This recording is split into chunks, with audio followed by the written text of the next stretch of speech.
The following production is part of the Play Some Video Games podcast network.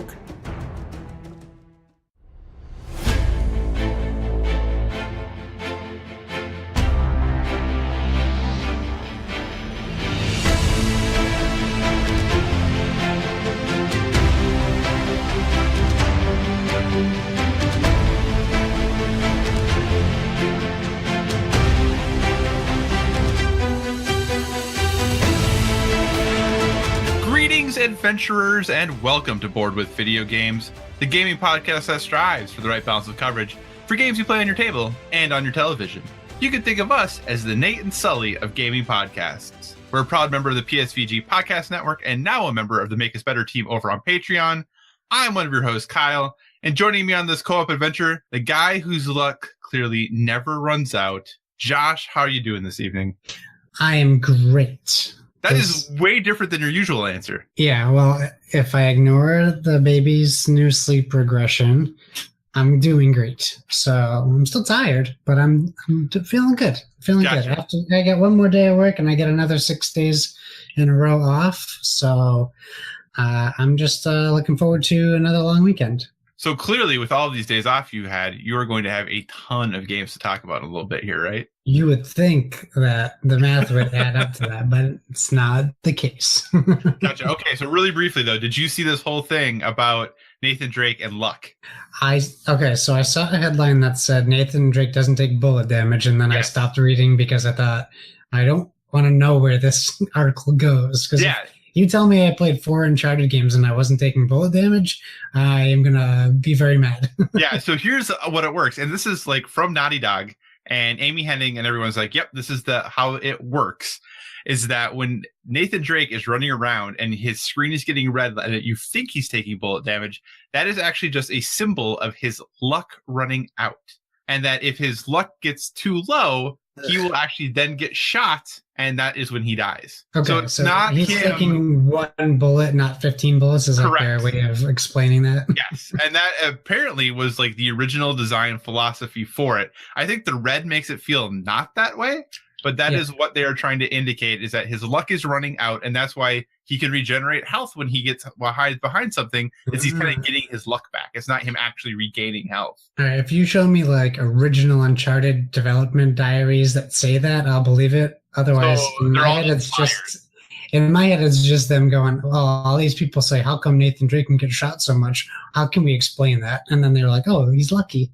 But they say it's taken very much from like Indiana Jones. Like, think about how many people shoot at Indiana Jones but never hit him. That's true. It's the same philosophy from the pulp adventure, movie. He even survived a nuclear bomb in a refrigerator. Right, exactly. So the same idea.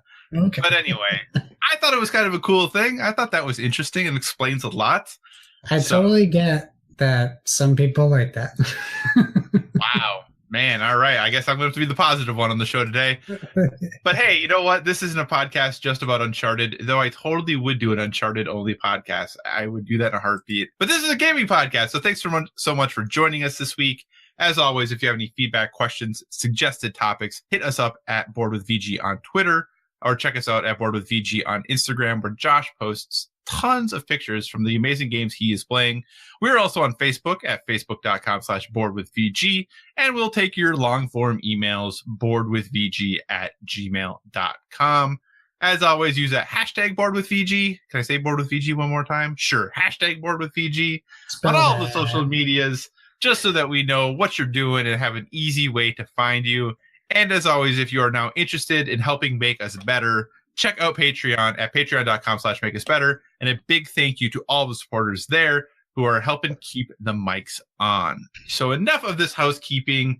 Josh, what have you been playing on your tabletop with all of your time off? Well, spoilers for what you have been playing, but I saw your picture, which you did not. Hashtag Board with VG. I know, I realized it after I did it, but you did for me, so thank you. Yeah, I jumped right in there. And I said to my wife, games tonight? That's how I usually propose games. Games tonight? And okay. I said, okay, we're playing Clank. And she's like, oh. I said, no, we're playing. And Kyle played it. We could talk about it together. It's a perfect opportunity. I've been wanting to play it. So a few months ago, maybe a month ago, we cleaned off my front porch, which is considerably cooler. We're in the midst of a heat wave. It's very hot right now still. So we went out, we got lights to put up. We have a lantern, we have a card table. And so we've been sitting outside playing games on the porch. I figured out a way to level the table with my slanting porch. So the dice roll now. So we sat out and, we had some nice mood lighting, and it felt very Clankish because it was relatively dark and we had the lantern right next to the board. And we set up Clank with the idea of talking about it together, at least in my head, about our experiences. I don't know if you did it or not, but we used the companion app when we played, the Renegade companion app. We did not use it, so it'll be interesting to compare and contrast our experiences. Yes. I can imagine playing it without it. Even during playing my wife. So this app is really cool. It adds like a whole new level to the game. And then I also played it solo last night with the app as well. The first game I died, spoilers, and the second game I got rescued, but technically I still died.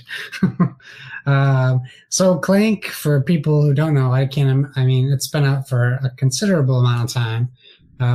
But I guess it's like a dungeon crawl Spelunky collaboration where you're playing these adventures. It's up to 4 players, and you are following, well, let's say paths, pre-cut paths, pre-dug paths down into a dungeon that is full of loot and bad guys and companions and traps or whatever. And you're trying to, and I'm probably not going to remember the terminology, but you're trying to get, maybe you can, we're trying to get artifacts. Thank you. You're trying to collect artifacts, which value and price, they range in value. So if you only go into the dungeon a certain depth, the least distance you travel, the least value artifact you will grab. But the goal is to go into the dungeon, grab an artifact, and get out without dying. As you're going through the dungeon, you are making clank noises, we'll say. Your character will make clank by stumbling or using certain cards or whatever. And clank will alert the dragon. Also, cards will alert a dragon. And as you accrue clank noise, it gets pooled into a clank pile. And once a dragon card is drawn, all of your cubes will go into a bag with your competitors' cubes and dragon cubes. There's a dragon rage track, and as the dragon moves up the rage track, you will draw out more cubes per time the dragon goes. So you'll start, depending on how many players, from anywhere between 3 cubes to 5 cubes. On the start, though, I think the most you can start with is 4, but he tops off at 5 cubes. And as you're doing this, you're taking out, if you take out black cubes, which are the dragon cubes, they are removed from the bag and kept separate. If you take out your character's color cubes, those represent damage, and they go in your health track. Your health track goes up to 10. If you hit 10, you either die or get rescued, depending on how deep into this dungeon or cave, if you want to call it, whatever it's called, are. So my game, I went all the way to the bottom to get the most valuable artifact and tried to get back. That didn't work out so well for me. My wife, she kind of moved around in the dungeon, but she ended up getting a lower cost artifact, but scored very highly because of all the things she picked up on the way. So as you go into rooms, you pick up mystery tokens or loot, and you will gain certain things from them. You can also buy a crown, a backpack, or a key, because some paths are locked. Some paths you have to fight monsters to go down, and there's crystal caves, I think they're called. And those stop you when you're moving. Once you enter a crystal cave, you have to stop, and that essentially ends your turn. But on the whole, this is a deck builder. So you are building your deck and you are using skill points, which if you play Ascension, you'll be very familiar with, or any deck builder really, Legendary. You might know them as recruit points in other games. And those will allow you to buy cards from the general supply or the dungeon deck. And you also have attack. And you also have movement. Boots, which move you through the dungeon. That being said, so we played that. I'll let you talk more about the game mechanisms, but when we use the app, it implements a Dragon's Apprentice. And you put in how many players, you pick the colors, you can put your names in at the end, and it does all the scoring for you, which is nice. But essentially, you have this, I want to say she's like a Medusa-looking creature on the screen, and there's 3 boxes next to her, and they're interactable. And one says, press this every time you fight a goblin. So a goblin would be the equivalent of a cultist in Ascension. It's a monster that's always available to fight. That is a hit point value of 2. Every time you beat him, you will get 2 coins. But every time you fight a goblin, you have to press this box on the app. Or every time you enter a crystal cave, you have to press that box in the app. Or every time you draw 2 or more cards on your turn extra, you press the box on this app. And as you press these things, you're enraging the Dragon's Apprentice. And at a certain point, the screen flips out, her image changes, and she makes you do something in the game that wouldn't normally happen if you're just playing by the regular rules. So it might be add 3 Clank, or do a dragon encounter now, or a lot of different things. One of them was remove all crowns from the game. So it really changes things up. But you're always wondering what's going to happen if I press this button now? It was very cool and very intuitive. And when you play solo, use the app, as you put in another color while you're playing, and essentially you play the game through the app, and it tells you add 3 Clank of the other color, do a dragon attack now, remove cards 1 and 6 of the dungeon deck. And it's if 6 was a monster, do a dragon attack, or add 3 of your own Clank.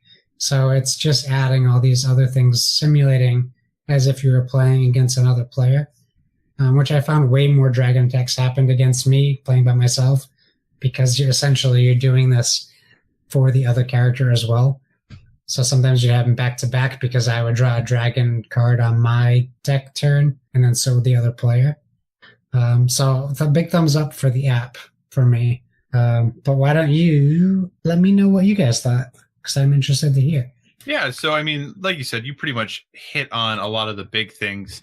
It's an interesting mix, right? And I think the reason that I like, having a deck building game with a board is that it very much gives you the feeling between, I need to well balance between how many, am I going to focus on skill points? Am I going to focus on my ability to defeat creatures? Or am I going to try to focus on my ability to move? Because obviously you have to get down into the depths in order to get these artifacts, but you also have to be able to get out with them. So you have to really try to balance, where do I want to put my energy and where do I want to put my resources in? And, like with any deck builder, sometimes it's going to work out really well depending on how you plan. And sometimes it's not, sometimes you're going to be in situations where you planned a lot as far as skill and movement goes, but then most of the things that are coming up from the dungeon deck are creatures that you have to fight. And you just don't have the ability to fight them. So, I thought it was really interesting, and it's a very interesting mind game as well between you and the other people you're playing with. How deep into this dungeon are you going to go? How deep into the depths, which is the lower part of the dungeon that you have to get out of if you want any chance of winning? How deep are you going to go? Are people going to go for those big 30-point, the 30-point artifacts? Or are you going to go for the lesser ones to try to get out? Because if you get completely out, you get bonus points. So it was a really interesting game, and I thought it was an interesting take on the deck building genre, because I love deck builders. They're probably some of my favorite games. And this, I really enjoyed the change up here. It definitely is a game that I want to play more. We played it 2 times. The first time I actually got all the way out. I completely escaped. And then when you completely escape, you actually move your piece to the very, very top. There's a dragon track at the very top of the board. And then every time it's my turn, the dragon would attack. and I can't get damaged because I'm out. So it hit my wife every single time as it went through that thing. And she survived. She did not die at all, but she eventually, the dragon got to the last spot. And actually, technically, at that point, it kills everyone that's still in there, but she was above the depths. So she got to add up her points, and she destroyed me. Like, not even close.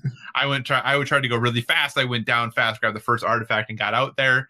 And, you know, when it's 2 players, she's like, okay, I have probably 5 turns to get down and get back above, you know, the depths line so that I get to score even if I die. Yeah. So that, you know, in a 2-player game is a long time to plan for. So I think with 2 players, trying to do that really quick get in, get out doesn't work super great. The second game then that we played, I was having a heck of a time. My deck was just not performing well. Every time that I would get a good hand, like the things in the dungeon deck just weren't helpful for me. I just was really having a struggle. I was really struggling. And I ended up being in the market. There's a market in the game where you can buy a few different things. You can buy like a key that gets you through. Some of the paths have locks on them that you only can travel if you have a master key. You can pick up crowns that just give you extra points at the end of the game. And you can get backpacks, which initially you can only ever carry 1 artifact. But if you get a backpack, you can carry an additional artifact for each backpack you have. So I was in the market, and you also earn gold throughout the game, and you have to spend gold to buy these things. But conveniently, and I like this, gold is worth points at the end of the game too. And it's a 1-to-1 thing. Like 1 piece of gold is worth 1 point. So it's you have to think long and hard about whether or not you want to spend 7 gold to get a 5-point backpack, you know? So I ended up was in this really struggling area, and then said, okay, things aren't going well. And then 2 turns in a row while I was in the market, I was able to get a backpack, pick up an artifact, and then pick up another artifact and get above the baseline, and then start working my way to the top. And my wife was way down in the depths at that point. And I had been way behind. And suddenly she got a little nervous. And then I was actually able to get out because of some special cards I had. I was able to get out on my next turn. And then she actually ended up dying in the depths. Oh, no. Yeah, so she got really upset with me because, you know, and it's this really interesting balance of, you know, you create the noise, so you put the clank up, and then it goes into the bag, and then that becomes damage. How much do you want to? They have things called major and minor secrets that sometimes when you get these will help you heal damage, or they'll help give you extra skill to purchase things, and they'll do a lot of different things like that. You can move on to spaces that will heal damage from you.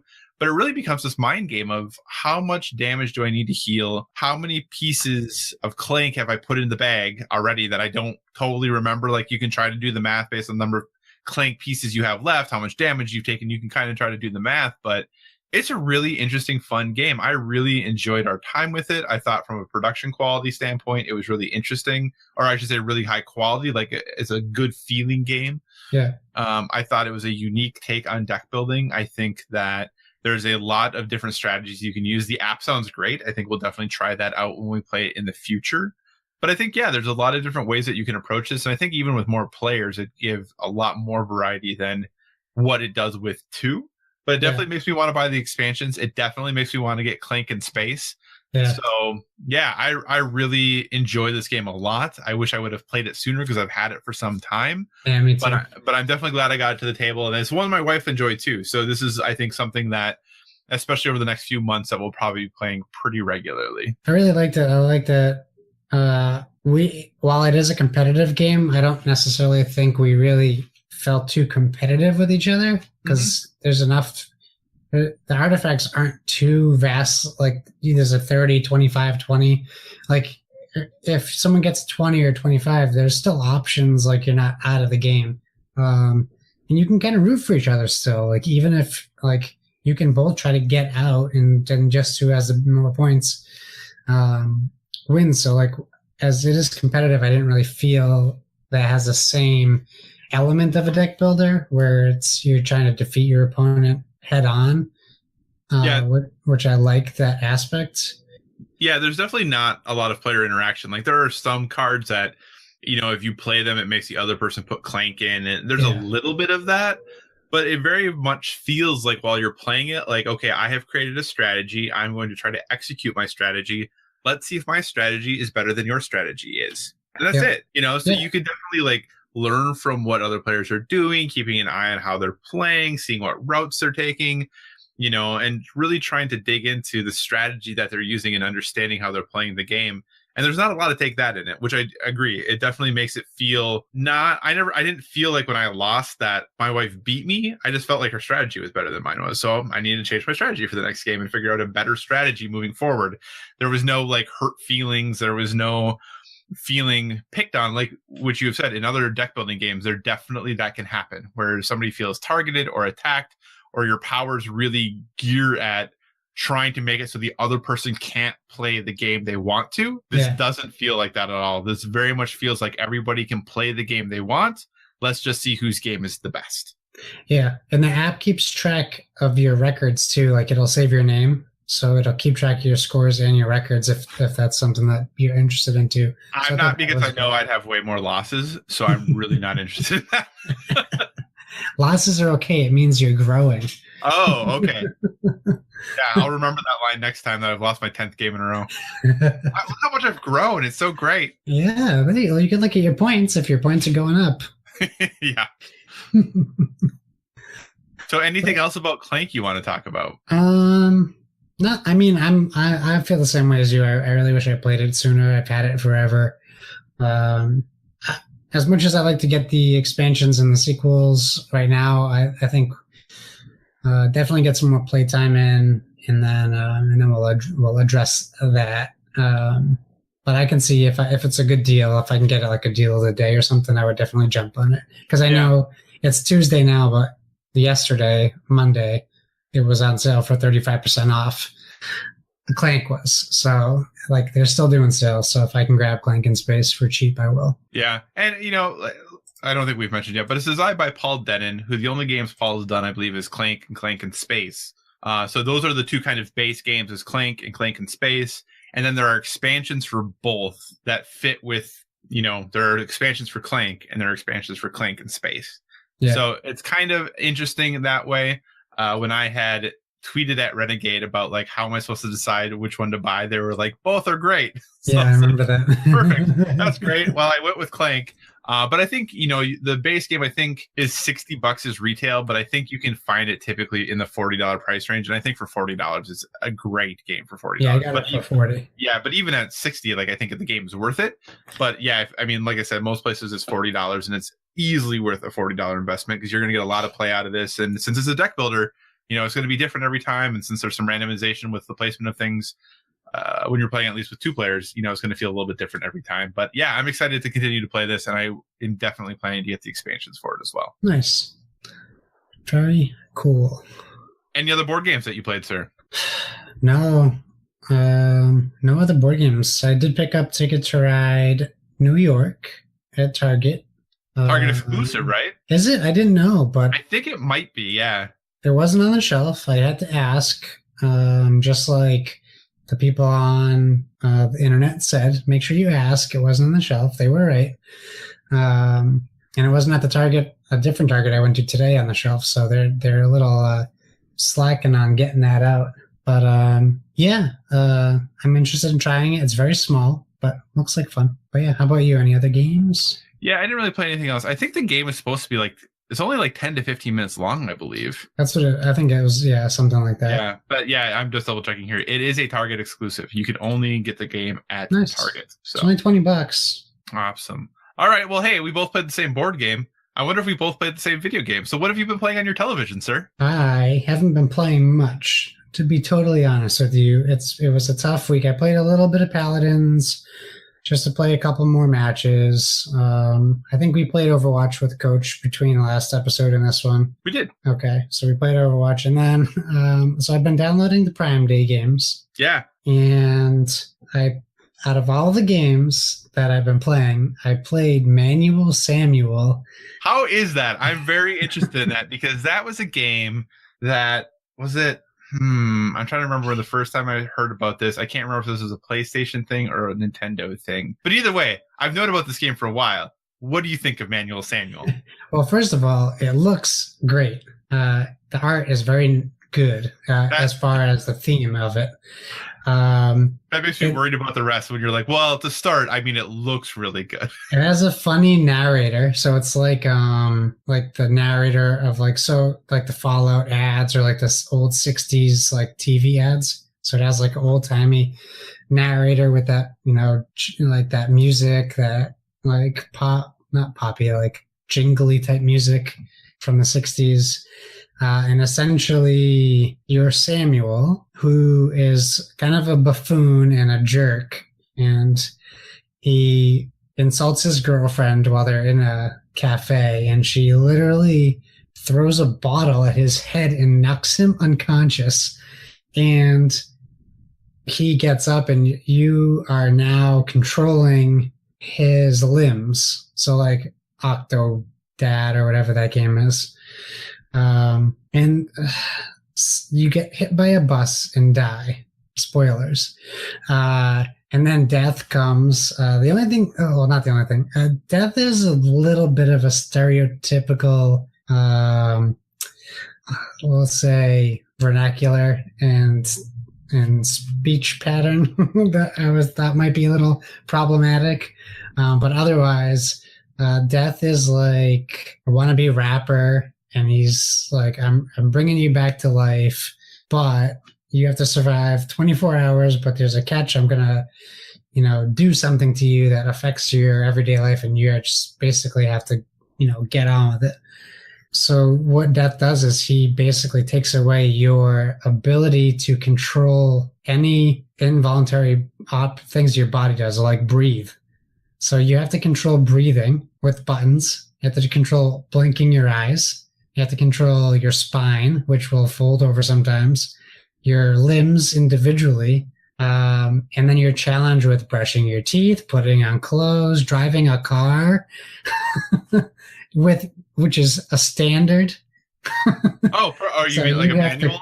It's manual, so you have to drive it clutch. And they teach you how to drive clutch, and then you have to constantly start and stop the car to drop people off. It's pretty entertaining. I didn't think I was going to like it at all because I'm like, this is going to be like another I Am Bread. I have no interest in it, but it was very captivating for a game that's who knows how old, but I was laughing a lot. I had a lot of fun with it. I had to stop because it was getting late. Go figure. So I'll continue playing it. It was a free game. I mean, I know that they're limiting the days you can get them, but if you have a PC and you can grab it, it's definitely worth the free price tag. And it was fun. I had a really good time breathing in and out. And if you don't exhale, you pass out. Your face turns blue and you pass out. So, and if you don't inhale, if you don't blink, like you start to lose your vision. And the guy's like reminding you, make sure you blink. What are you doing? But every time you do something stupid, the narrator says something like smart ass about you're forgetting how to walk or whatever the case is. So it's very funny, great sense of humor game, and the controls are challenging. Gotcha.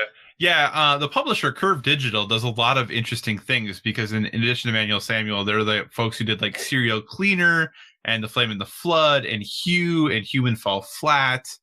And like Action Hank and Pumped BMX Plus. So like they do a lot of very, obviously they're not the developer, but they publish a lot of very like quirky, interesting games. And it seems like maybe Manuel Samuel fits right in with a lot of the other stuff that they do. So yeah, I did play some Game Pass games. I did try Human Fall Flat, and I did play Shadow Complex Remastered for a while.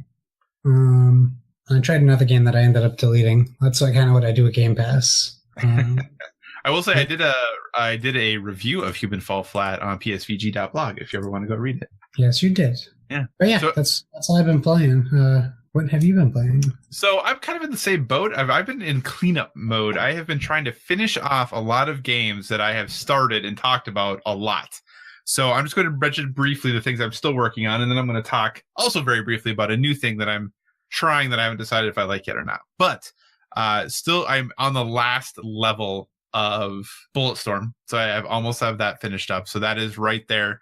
I still really am enjoying this game. I do think that I'm to the point now with the number of hours I've put into it that the shtick of the game is starting to wear thin, which it probably should have started wearing thin a lot sooner than it did. But just the dialogue and how they talk and all that stuff, it is starting to get a little old. It's still a fun game though. Like the combat in it is just interesting, and when you go in and are thinking about how to approach these situations and trying to get as many points as you can to be able to like buy more ammo and upgrade your weapons, it is an interesting thing. So that's kind of cool. Like I still am enjoying my time with it, not quite done with it. I also went back to Far Cry because I promised you I was going to finish Far Cry. So I'm going to finish Far Cry. I did not finish it yet, but I still put a little more time back into that, trying to get that wrapped up. Also played obviously more Overwatch like we talked about with Coach Mo, and really I've fallen down this really deep rabbit hole of on my lunch break at work, I watch coaching videos for Overwatch. Not that I'm that great at Overwatch. I just find the strategy behind the game fascinating. And I know most people find that really boring, but the Overwatch World Cup teams have been announced, and like they're kind of basically the countries that have qualified get 12 people on their roster. And then they have 7 that they actually get to go to the events. And they have, most of the countries have announced their 12 and their 7. So you know who the whole roster is, and then you also know the groups that they're going to be kind of starting, if you would, or it's actually going to be traveling to the event. So that's really gotten me back into thinking about competitive Overwatch again. Speaking of which, the playoffs start this week. So that's exciting too for Overwatch League. The playoffs actually finally ramp up after a couple of weeks off here. So I'll be watching those again. But yeah, so I've gotten really into watching these breakdowns and strategy and all this other stuff as far as Overwatch goes. But yeah, so just really jumping back into a lot of the things I have been playing. Playing more Luminous again too, trying to get my mind to get past the point of lines and back to squares. And we're doing better. We are back to blocks, not just lines, so things have improved there. But a lot of things that I was like, I really need to start finishing things up. I want to play. I've actually never played Tearaway, even though I own it. So I have Tearaway and Resident Evil 4 downloaded because I've actually never played Resident Evil 4. It's so good. It's so good. It's so good. Those 2 games are downloaded, and I intend to play them both, but I said I have to finish a few games before I will let myself start either of those. So yeah, those are both there ready to play, and I figured those were a good yin and yang to one another. So for sure. Yeah, so those are going to be kind of the next 2 I jump into. But the game I want to talk about, and I'm going to see if you've ever heard of this game. Does the name Fate Grand Order mean anything to you? Well, when I hear Fate, I picture that JRPG game. Mm-hmm. Is that what it is? It is a JRPG game, yep. Okay. Are you familiar with I know the Fate title, but I don't. Okay. I've never played the games. Okay. So Fate Grand Order actually is, in 2017, it was the 6th highest grossing mobile game in the world. Okay. Right. Most people, especially in the United States, this is not a game that is making huge waves.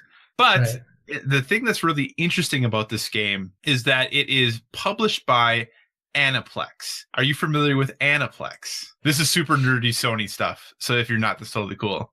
I don't think so. No. So Aniplex is a subsidiary of Sony Music Entertainment. They've been doing weird stuff with that Sony Music brand. Right, and this is a game that they have published. So here we have a game that is only right now on iOS and Android. That is a free-to-play RPG, really kind of JRPG that is published by Sony Music Entertainment. And it was the 6th highest grossing mobile game of last year. But anyway, so what it is, Fate Grand Order is like I said, it's a role-playing game, and it's a turn-based tactical RPG. Basically what is happening is you have a group of up to, and this bothers me, I know probably certain other people probably don't care, but you are the commander, or in the game, quote unquote, master of a group of servants, which just rubs me the wrong way. But anyway, in battle, you have up to 6 servants. 3 of them are active members and 3 of them are reserve members. But then what you do is on your turn, you basically have a deck of cards that you get 5 random cards from the deck, and you can pick 3 of them as your attacks. And depending on the order that you pick them in, what cards you pick, is going to kind of determine what type of attack you're going to get. So there are heavy attacks, there are kind of medium attacks, and quick lighter attacks, some that have magic, some that don't have magic. You can chain things together, you can create spells, like you can do all this stuff just based on how you link together the 3 cards you choose to use in your attack.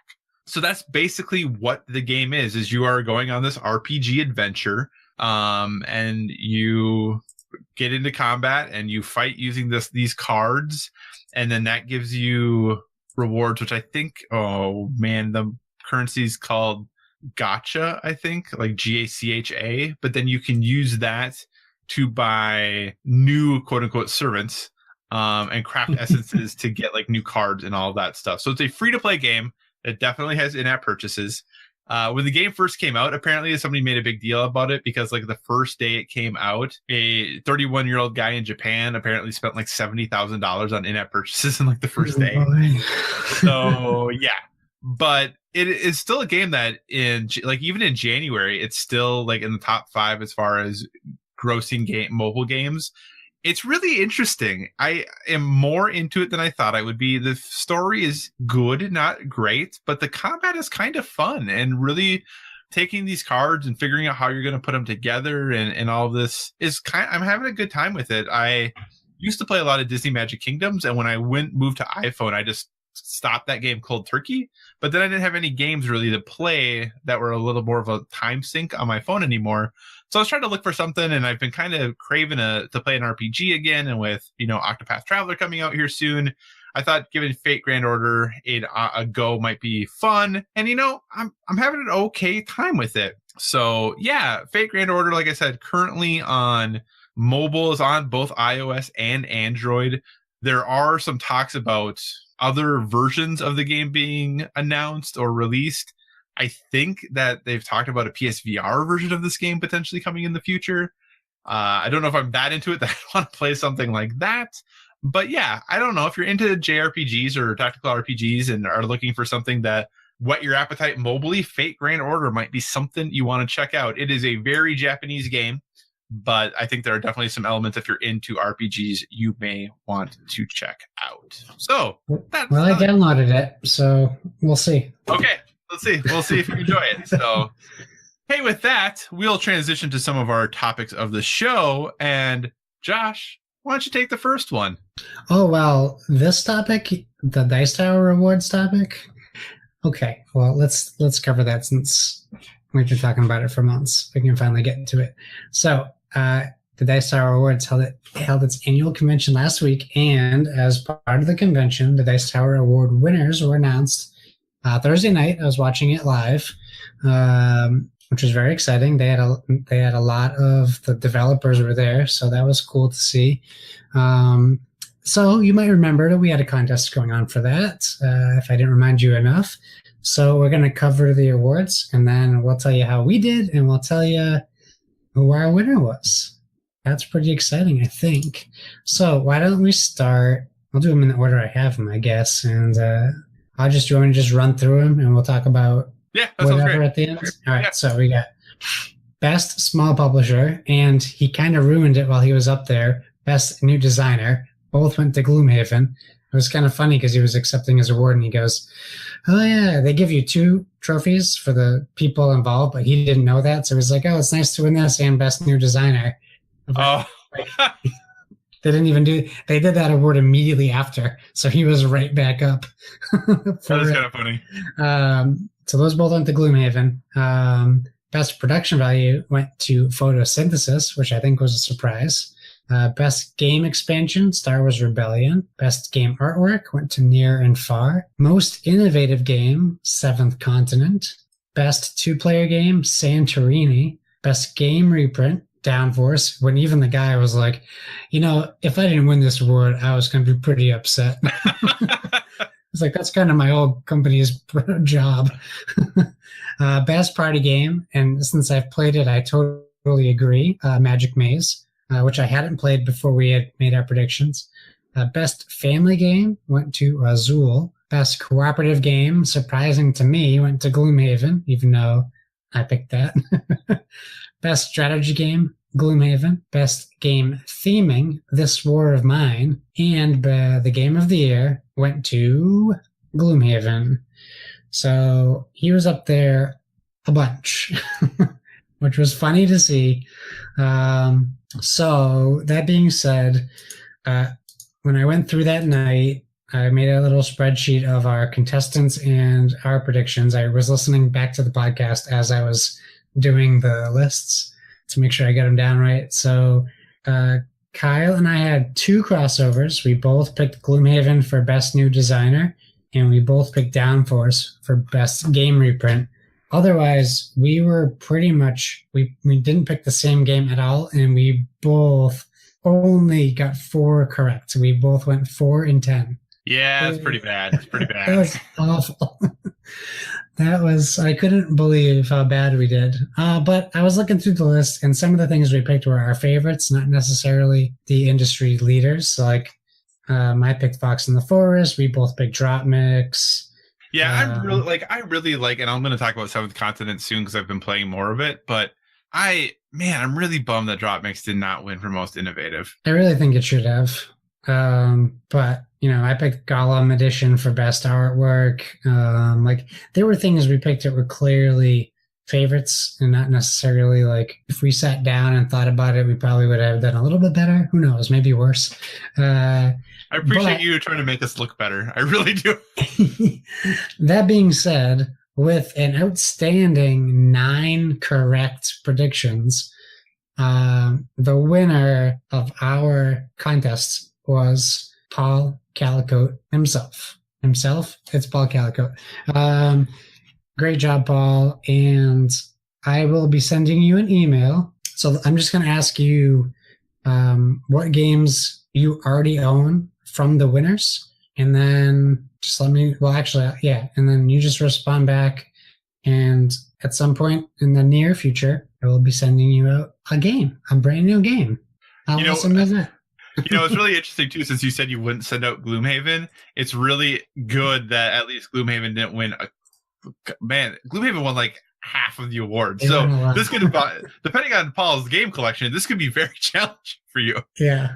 And I don't know if I can buy This War of Mine in stores. Can I? Was that a Kickstarter only? It was a Kickstarter. I've never seen it in stores. Well, no, I have. I take that back. I have seen it in stores. Yeah, and Paul, you're not getting Seventh Continent either. Sorry.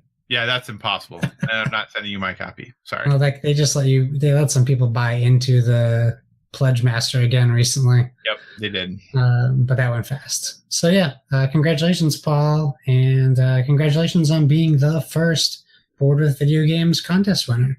More to come in the future. Indeed. So really quickly, Gloomhaven taking home, 5 awards. Is there anything on this list that when you look at it, you disagree with? I know we both said that we really wanted Drop Mix to win most innovative, but I think that's because it holds a special place in our heart. Is there anything here that you're just like, I don't think that was the right pick? I think I'm just more surprised that Photosynthesis beat Azul for best production value. Mm-hmm. I don't think that it's a bad game at all, production-wise, but it just seems like, I don't know, that was a general surprise to me. And I have nothing to say about This War of Mine because I have no, experience playing the game. But no, I think every game is deserving to either be nominated or to win. I don't think that there could have been a game that won that. Well, yeah, I don't think they could have been a game that won that I would have disagreed with. Right. So they did do a really good job with their nominees. It was a really solid list of nominees that they had this year for sure. Yeah. So, hey, congratulations, Paul. Yeah. And we're going to transition now to some good news. Yeah. Some less good news. But hey, you know what? Every once in a while, we have to have these maybe slightly more challenging conversations. Because in other news, some gamers got upset, imagine that, about interactions with developers, and those developers got fired as a result. This story's been making the rounds, but just as a really brief synopsis if you're not sure. 2 writers from the studio ArenaNet who work on Guild Wars 2 were fired from their job after getting into a heated exchange on Twitter with a streamer. Now, there's a lot to this story that would probably honestly take an entire show for us to dissect and talk about and peel back all of the layers on. But I really do encourage you to go to Kotaku, PC Gamer, some other places that have been really writing some good, in-depth stories about this really complex situation. And there's a lot, like I said, there's a lot of layers involving business, gaming culture, Gamergate, and just a lot of other things that are teaming in this situation that make it a lot more complex than maybe it seems at the surface when you read it. And I don't necessarily want to jump into and dive into that situation because Guild Wars 2 is just a game that I don't think either one. I know I don't play. I don't think you play either. I used to play Guild Wars, but I never jumped into 2. Okay. So it's kind of one of those games that I just don't have a lot to talk about. So I feel like it's hard for me to really understand the culture and the company and kind of the way things are there. But what I do want to talk about more, Josh, is what responsibility do gaming companies have and individual developers have when it comes to social media? Do they have the right to stand up for themselves? Do they have the right to push back if they feel like members of their community are being unfair or disrespectful, or do they just have to take it? Is it just their job of, hey, the customer's always right? You just need to grin and bear it. In this day and age, when it's very, very easy for the mob mentality to form, what's the responsibility level of companies, individual developers? What should they be doing or not doing? Well, first off, the customer is not always right. I think we talked about this a while ago. Yes, we have. It's just something you've been told that, not you, but people have been told that people believe. And I used to believe it at one point too. But at some point, the customer can become belligerent and wrong. Mm-hmm. It happens. People get upset. That's human nature. Social media is a job now. There's social media managers. So it's tough to, this isn't just a Guild Wars problem. Right. You could take Guild Wars out, you could put any game in or any company in, and you see these problems because some people like to say everyone has an opinion, which is true, but that's not really what the internet has become. The internet has not become that everyone has an opinion. It's that there are lots of people who are intentionally attacking people to get a response. Mm-hmm. So as a company, which I can't speak to their company, but if you have a social media manager or anyone in that department, you need to empower them to make smart decisions, and that can be part of the factor. But you don't have to engage anyone on social media. Even Xbox support, their job is Xbox support on Twitter. They don't have to do anything. There's a phone number you can call for that specific thing. Do they interact with people? Yes. Do they interact with me? Usually 4 days after I send them a tweet. And it's way too late. And some people justifiably get very mad at them if they don't respond quick enough. That's their decision. There's a mute button on Twitter. There's a block button. If people are harassing, that's what those are there for. But it's real easy to tell someone to let that roll off your back and don't engage, especially if you're someone who's passionate either about the product or project that is being slandered or attacked or whatever. If someone came after you for something you've worked your professional career on for years, you might want to defend it. So I can see why this thing happened, but still you're a business. And if you're being paid to be a social media person, you need to conduct yourself in a professional manner. If I swore at every customer that swore at me at Best Buy, I would have got fired from Best Buy a long time ago. And I would have gotten fired because as a business, the person that is talking to customers is the face of your business, no matter if they're part-time, full-time, management, or above. So they're the face of a business. So let's say, because in this situation, it was not their social media managers. It was not their business account. Let's say one of those customers found your personal Twitter account and was like, Josh, your service was crap. You did a bad job. You're the worst Best Buy employee ever. I can't believe that they have hired you. Let me tell you how to do your job better. And they did that, and they came to your personal Twitter account and started saying those things to you. Do you feel you have no right to defend yourself in that situation? It's complicated now. If you asked me that 10 years ago, I would say you can do whatever the heck you want. But nowadays, you get Facebook stalked by potential businesses. People get fired over Facebook posts. It's become personal, private accounts. Someone takes a screen grab of your Facebook, even though it's private, you can get fired. So that's just a product of the current professional business landscape. Do I agree with it? Not always. Your private life should be your private life. So do I think if I engage with an angry Board of the Video Games fan or a not fan and we got into a cussing match on Twitter, I think that's between me and that person, but maybe Donnie wants me fired. He has the right to do that, but Do I agree with it? Not necessarily. You should be able to defend yourself, I think. Okay. So this is an interesting thing, right? Because, in my line of work, you'll notice that I am on social media, like I am on Twitter and I'm on Instagram and I'm on Facebook. I don't post very often though. Right. Very rarely do I post. And there's a reason for that. And that's because in my profession, I have to be very careful about what I say and how I say it and what appearance that may or may not have, even in my personal life. And I'm not saying that's right. And I'm not saying that it should be that way. But for me and my job, that is the way that it is. And I think the unfortunate thing is that video games to me seem like the perfect place. And I feel like you do have folks who are examples of doing it this way. To me, it seems like video games are the perfect place to be able to stake out what social media can and cannot be. Well, what the social media could be for employees, right?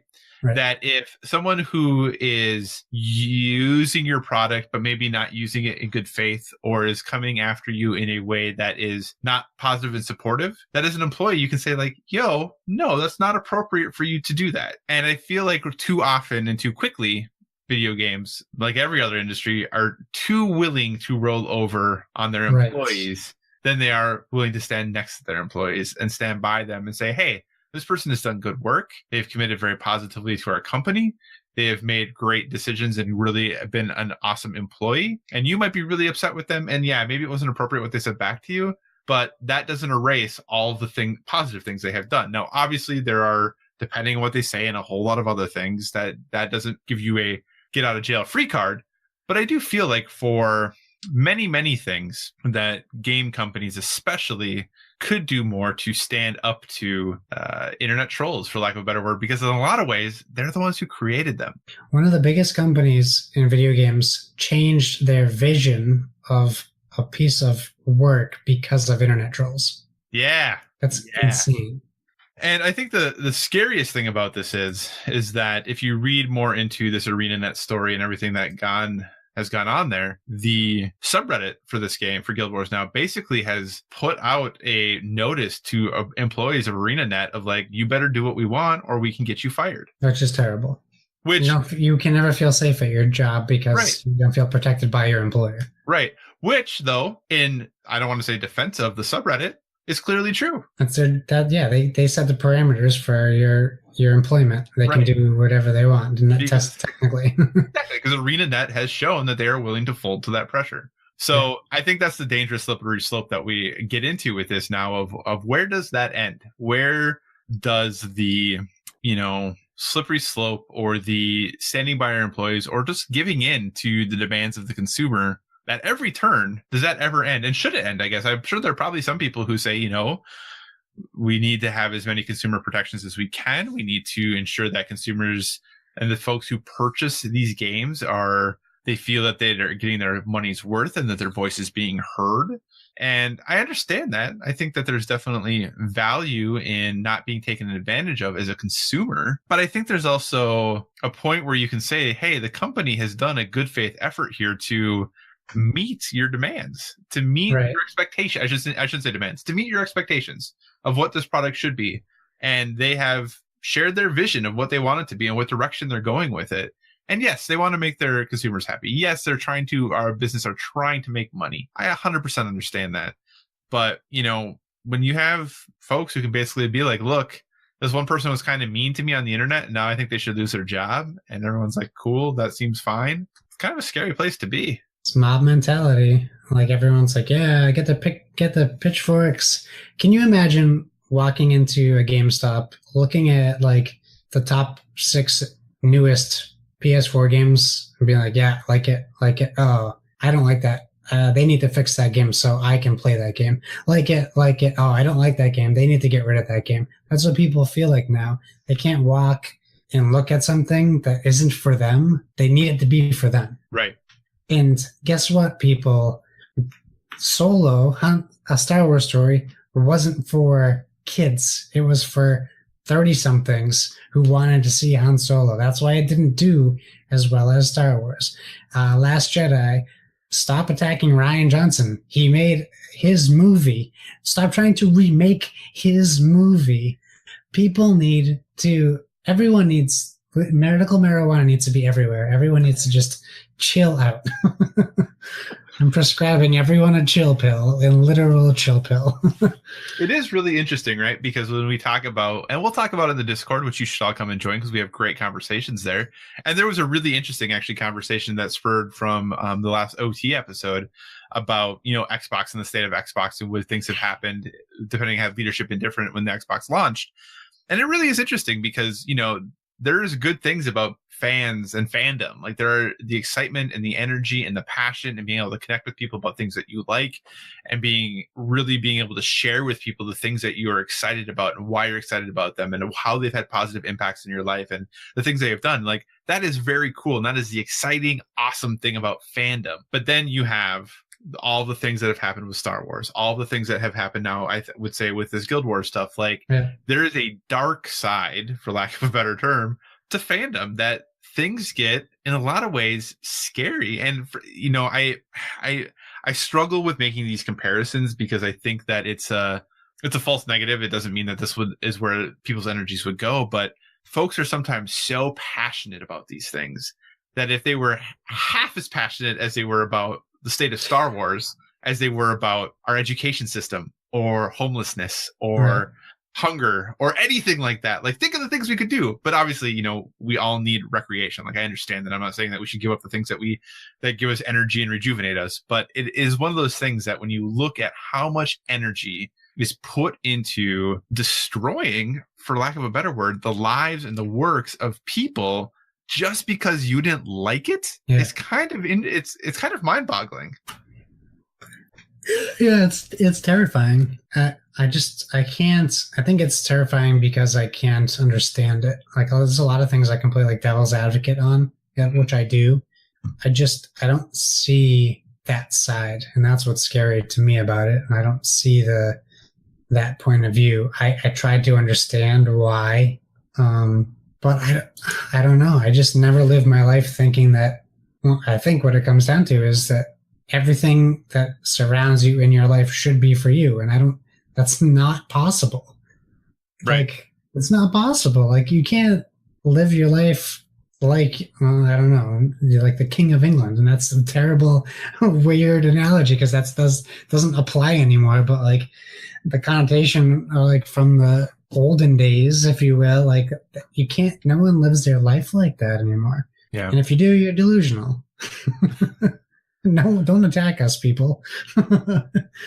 It's just, I don't know. It's depressing sometimes. The most important thing that we can do as fans is to ignore it, because that's where they feed, is from people hearing what they're saying and engaging them. I also wouldn't mind, I was reading that Discord today, I would really like to try to take that negative connotation out of fanboyism, maybe even just get rid of that word, because it can be used so negatively. Like it used to be like a fanboy was someone who was excited about a company, but now it's used in such a derogatory term. Like, and I'm not saying that that was the intention used in the conversation, but when you're reading something, to take context out of something, like it's really hard via text. And when someone's saying you're a fanboy or you're showing fanboyism or whatever, it has such a negative like connotation to it. Like you can be excited about Sony or Nintendo or Microsoft, and you shouldn't have to be labeled a fanboy because of that. Like, I think we're beyond that. Just what I think. Like, I mean, it's not going to stop people from using it, but I can understand. Just a Sony fan. You're a bigger Sony fan than I am, and I'm a bigger Xbox fan than you are. It's just how it is, and I think we both like Nintendo equally. Yeah, we still do a podcast together, even. That's fine. We can coexist. Just because we can't play together doesn't mean we can't coexist. I have an Xbox. We can play together just fine. Yes. Yes. So I mean, that being said, we see it happen daily, weekly, monthly with gaming. People leaving companies, people getting off social media platforms because of harassment. It just, I don't know. It's easy to say it just needs to stop, but obviously we don't know how to stop these people. And some people, like I said, say you need to ignore it, and it doesn't work all the time. So Right. I don't know. If you want to engage someone, that's your prerogative, man. And if you want to try to put them in your place, more power to you. But you need to know that there could be consequences to your actions, and you need to be okay with those consequences. Yeah, I think the thing that's slightly hard in the ArenaNet situation is that the person one of the folks who got fired, and I don't remember their name, and I should look it up. But anyway, they were very well known for being very outspoken on their social media accounts, on their personal social media accounts. And they even addressed it when they got hired, saying, hey, this is who I am, and I'm not going to change this. You have to be okay with that. And they said they were. Yeah. So I think that's one of the things that, like, it was not, I don't want to say out of character, but this was not a person who they didn't know what they were getting. You know, like, they knew who this person was. They had honestly represented themselves. Their history, like how they have acted, has not changed. You know, it just was that maybe this was the one time that pushed, you know, the company over. I don't know. It's just hard. I think it is a interesting situation. And plus, you know, especially when it comes to fans talking about things, like, you know, very rarely do I think that any of us are the first person to share a revelation with a developer or a designer or whoever, you know, oh, did you ever think about, you know, what would make this game better is, like, I promise if you have that thought, they've probably heard it 100, if not 1,000 times. About how this thing could be better or different. And I think one of the things you'll notice was I tend not to talk about things I don't really like on this show. Yeah, like last week I bagged a little bit on Skippo and Phase 10, also games that are 30 plus years old. But like I tend not to talk too much about things that I'm not into. Not because I don't think it's okay to be critical of art. I think it is, but there's just so much criticism stuff these days that I just want to focus on the things I like right now. Like, that's just what brings me joy. And I play games to have fun and to be joyful. And I think there's definitely place for criticism. That's just not a place I'm in right now where I want to be leveraging a bunch of criticism towards. Right. But it's not like you like wage war on Skippo. Like, that's true. Well, I did say it was a horrible game. Well, but for you, there's probably 30,000 people out there or more that love the game. Right. It's just not for you. And you can have games that you think are horrible. Like, it's fine. Like, people produce content. Not everyone loves it. Right. If you started writing them letters and saying, you need to change this card, I hate your game. Like, that's the level we're at. Absolutely. Okay. So, hey, do you have thoughts on how much interaction or non-interaction developers should have with their community? Is it okay for them to, if somebody in the community says something they don't agree with, is it okay to hold their community members' feet to the fire? I would love to know if folks' thoughts. Hit us up at Board with VG. Let us know what you think. Unless it's about us, then just please only say nice things. I do believe we have one question. Is that right, Josh, from one intrepid listener? We do. So it's in reference to a news article that came out today. The internet has been affectionately calling it Azulgrada. I think we'll call it Sagra Azul for us. And it's called Azul, Stained Glass of Sintra, not Sinatra. And it is essentially Azul meets Sagrada. So Splig at Dobelicious says, Azul, Stained Glass of Sintra. Interesting expansion or reskin cash grab? At quick glance, I'm leaning towards the latter. And then he put a little sideways frowny face, to which I replied, as us. And then his reply says, I wouldn't even read ours, not knocking, both are on my short list to buy. But now I'm like, do I bother getting Azul? I never buy last year's Call of Duty. So right off the bat, don't compare Azul to Call of Duty, please. And you didn't miss anything by not buying last year's Call of Duty also. I know some people liked it, but I was just thinking about it, and I right away went to Infinite Warfare, and I was like, nope, we're talking about the World War II one. We've all played Call of Duty in World War II, and it wasn't last year's. Yeah, it was 7 years ago. So I would say, so my comment is something I will not quote, but I will share my same thoughts. Azul is a game that everyone should play, I feel. It is a great game, and it stands alone. So this game is, while it does look like it's going to use similar mechanics, to me this looks more like a Century Spice Roads, Eastern Wonders kind of mix. So like you're getting the same type of theme, but different game mechanisms to it. Spiritual sequel, as I think they call it. So they can both live in their own worlds, and you may prefer one or the other. You might still prefer Azul. I don't think it's at such a price point where you have to pick one. You can get both. I mean, $40 for Azul, probably cheaper if you buy it on Miniature Market or Cool Stuff Inc. So I still say interesting expansion, although it's not really an expansion. It's a standalone game. So I say I'm all excited for it. While we did talk a little bit earlier about it, I do feel bad for Sagrada. I do feel like the Fortnite, PUBG instance, and who knows if there'll be a lawsuit from Floodgate Games. But I think after we talked about it, it looks to be different enough that I think it's just an homage to Sagrada more than it is a stealing of idea. What do you think? So I'll be honest, the first time I saw this, I totally thought it was a new version of Sagrada. Like I totally blanked on the Azul part and thought it was some sort of like standalone different type of Sagrada. With that being said, though, I'm totally fine with this. I think this is totally 100% okay.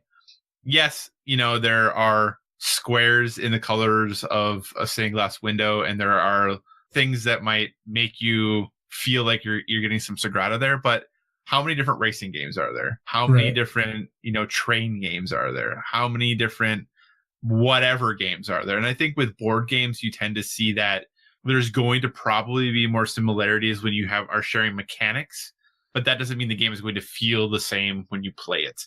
So I'm totally okay with this. I think it just happens to be that this is a small market, if you would, or a small mechanic / genre right now, but that in the future, if other companies choose to do this or go down this road, you're probably going to see a number of stained glass games that are going to probably have some sort of things that seem a little bit similar, but the gameplay might feel completely different. So I think that's the hard thing. Like, we haven't seen a rule book.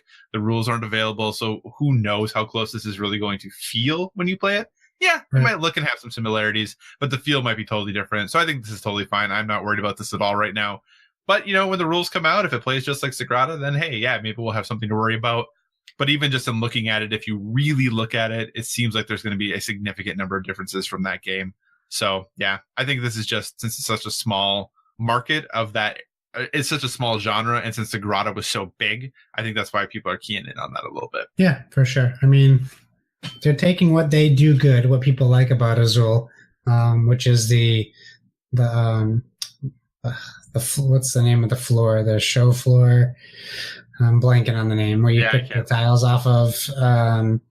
They're taking that aspect of the tile drafting system as it is, and just implementing that into something that seems like it fits into that mechanic. So I'm all on to take that train reference. I'm all aboard on this game. Perfect. Yeah, so I'm excited. So thanks for the question, Splig. Yeah. And I mean, if you want, and some people will say I'm not always a huge fan of the board game Reddit. There's some interesting things on there. But if you want to find some really interesting names that people have created for the game, feel free to check out the board game Reddit, because they've come up with some pretty doozies. So anyway, hey, with that, I think we've gone on and rambled on long enough. Josh, what do you say we wrap this show up? What a great idea. Thank you, everyone, for joining us again every week. We love it. Episode 40. Can you believe it? We've been doing this for 41 weeks, actually. Right, because of the week after E3.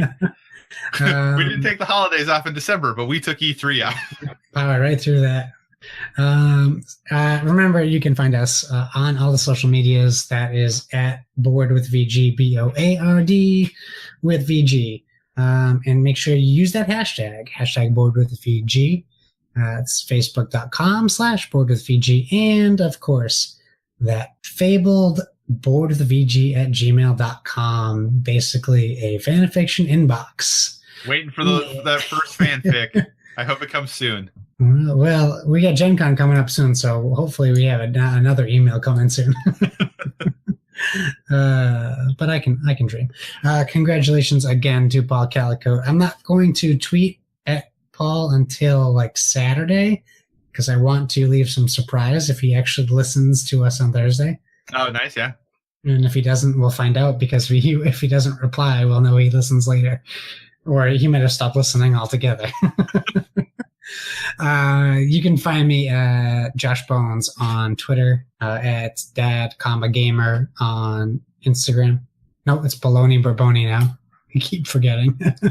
Why So Serious on Xbox and PS4. That's WHYS. Why am I spelling the whole thing? Serious. SIRRIUS. Wow. That's it for me. Kyle, where can people find you? As always, you can find me at Psychocross, CYCOCROSS, and that's on pretty much everything. On the Twitter, Instagram, PlayStation Network, Xbox Live, Board Game Geek. I'm at that everywhere. Once again, thanks to all the supporters out there and everyone who's contributed to the Make Us Better Patreon at patreon.com/makeusbetter. We really do appreciate it. We definitely couldn't do this without you. If you have any suggestions for future topics, always be sure to reach out to us on the social medias because we want to talk about what you want to hear about. And remember, everyone, whether it be board games or video games, never stop gaming.